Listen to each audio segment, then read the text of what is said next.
The latest now on the coronavirus. There is still not nearly enough testing being done. It is going to be dozens and dozens and dozens.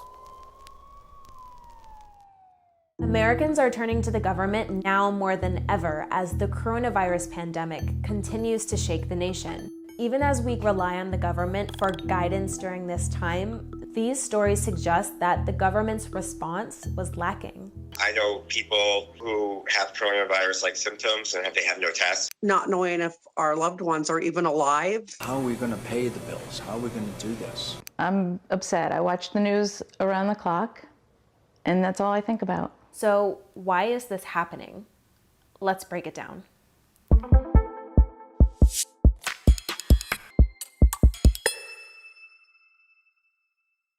In order to better understand this, I sat down with Nick Schwellenbach. He's a senior investigator at POGO who wrote about the government we need during the coronavirus pandemic. He says there's a reason for all of this. Key parts of the federal government weren't prepared. If your town starts encountering a 4-alarm fire, it's too late to hire firefighters. You need at least some robust fire department up front to be ready when a fire hits, because you can't predict when it'll happen. Well, what's happening today with the coronavirus isn't unprecedented.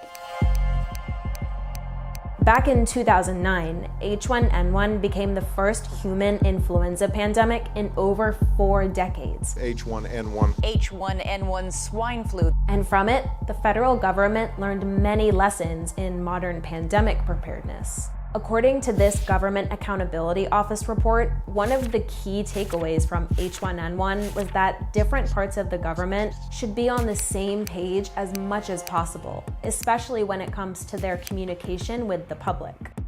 You don't want inconsistent messages coming from the Department of Homeland Security and then another kind of message coming from the Department of Health and Human Services. And people have to scramble to figure out which guidance is correct. A good example is the seemingly conflicting guidance coming from the Centers for Disease Control and Prevention regarding the use of different kinds of facial protection from coronavirus. The seeming gold standard is these N95 masks. The CDC has come out with guidance saying that these N95 masks are in short supply. You can use surgical masks under certain conditions. And even as a last resort, you might even consider using a bandana or a scarf. And that's very controversial guidance. And it's at odds with what the Occupational Safety and Health Administration is saying. And they're saying you still need to adhere to the law, which requires that healthcare workers be protected with proper masks and respirators that meet a certain standard, and scarves and bandanas don't meet the cut. You have these two different bureaucracies which have a stake and have a megaphone, and people are listening to them, but they're saying two seemingly different things.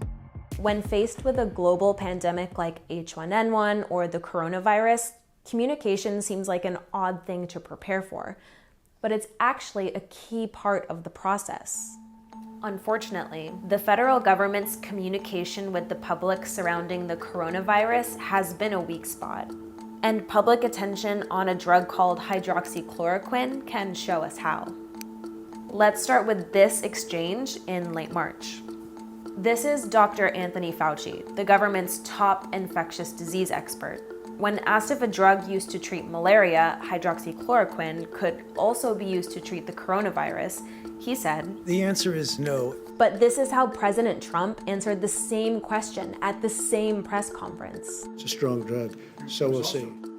Despite Fauci's statement and the medical evidence to support it, the president would go on to publicly endorse this drug. What do you have to lose? Take it. I really think they should take it, but it's their choice, and it's their doctor's choice, but hydroxychloroquine. Try it. Confusion surrounding the drug didn't stop there. In late April, a vaccine expert and top official at the Department of Health and Human Services was demoted after pressing for a rigorous vetting process of potentially dangerous drugs promoted by those with political connections. And one of those drugs was, you guessed it, hydroxychloroquine. A few days later, the Federal Drug Administration issued its own warning, stressing that hydroxychloroquine is not FDA approved to treat the coronavirus. If you lost count, that's at least one major agency and 2 top officials disputing the president's claim about the safety of this drug. We're still dealing with mixed messages. The president has sort of the biggest bully pulpit or megaphone, arguably in the entire world, not just the nation. And so when he says something, that's a lot of people that are listening and following what the president is saying. We need the best scientific advice guiding our government's decision-making and communication, and not only when a pandemic is already upon us. There's been a problem that's been long-standing. It's transcended multiple administrations, where the experts say, we need X number of respirators, we need X number of ventilators in the event that there's a pandemic.